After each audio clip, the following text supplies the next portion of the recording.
For the vision is yet for an appointed time, but at the end it shall speak and not lie. Though it tarry, wait for it, because it will surely come. It will not tarry. Wave your hand over a computer code scanner at the grocery store checkout counter and your bill is deducted from your checking account. The technology to accomplish this feat is already here. One idea is to put the microchip in your hand instead of using a credit card. And all you have to do is run your hand over a scanner and they build your ID number. A microchip about the size of a grain of rice implanted into their skin. The technology is used to replace credit cards and cash. All money is to be in those stations, right? There'll be no more cash. You won't be able to live without it. All your money is going to be in that chip. It's going to be a cashless society. The system eventually is going to be developed in such a way that you have to be within the system to conduct any business. If you're outside of that electronic system, you are locked out of everything. You can't buy food. You can't do anything. It's total control of the people. And that's connected to a database that has your purchasing records, what you do. Everything is in there, you know? And so they want a one world government controlled by them, everybody being shipped, all your money in the chips, and they control. I'm talking about a cartel that wants to put a chip in our hands that will give them complete central control. This is the mark of the beast.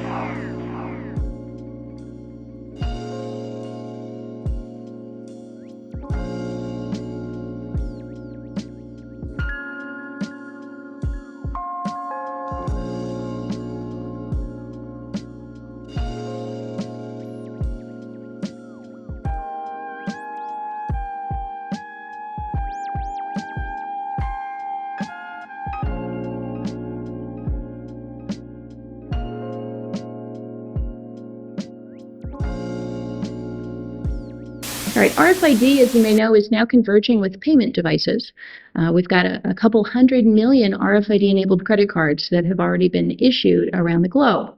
What this means is that payment stations, what the industry calls POS or point of sale terminals, what we would call a cash register, are now being equipped all over the globe with the ability to, if someone were to choose to do this, to pay with simply a wave of your hand or just pressing your hand to the reader device. The technology is the same. The RFID chip in a credit card is essentially the same device that you can put into your right hand, and I believe Emil Grafstra is going to be talking to us about having a chip in his hand. So the infrastructure is being built in order to do this. When I say it's the same technology, it operates on a slightly different frequency. There's a couple of technical things that would need to be tweaked in order to retrofit this to accommodate an implantable microchip. It could certainly be done. In our discussion on the smart card, we noted that all of the power in that card is contained in a small computer microchip, which is basically glued to the card. Essentially then, this means that the embossed name on the card and any pictures it may have are meaningless. All of the relevant data is contained in the chip. The card is little more than a handy carrying case. The question that arises is this: if you could take that chip from off the card and implant it under the skin, would you not have the perfect smart biometric identification system? Given the fact that chips could be made to shut down the minute they were removed from living tissue, it would be an almost foolproof system. Suddenly, the need for expensive hand scan machines or fingerprint readers would be alleviated. Retailers could be sure the chip you had was yours because the chip would be under your skin. So taking a look at this technology now, and you say you have the guy with his smart card here, but you want his fingerprint there, but all the information's in the smart card, and all the expense is in the machine to read the finger. What if you took the chip out of that card and implanted it under the skin? In this age, where you can find out, a machine can judge whether a finger is alive or not, you could just have it that the chip goes dead the minute it's removed from living tissue. The minute anybody tried to tamper it with it, it would be destroyed and it wouldn't work. You now have the scanner that can read the smart card, the same kind of technology that scanners can read the universal product codes on a product in your grocery store now, could read that chip.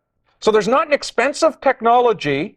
And this was the only important part in the card anyway, so you've just thrown away a piece of plastic. You now have the system that makes perfect logical sense with the technology that is there. We have talked to the bankers. We've talked to the smart card developers. We have talked to, if you think of David Chom, who we talked to, who's in charge of setting up the cashless system, conditional access for Europe system, which will be a cashless system to run a test within the next 2 years. And we have heard that all of their motivation is there. So we know that that is factual. This is not something that we're telling you. These are the actual people talking. We have shown you how the system works. We've shown you clips of the animals being inserted. We've shown you the hand scan machines and the finger scan machines. And we've now shown you the chips in the injector. This thing is really, really possible right now. It's happening now, so it's present and the future. Because this is definitely next step in technology.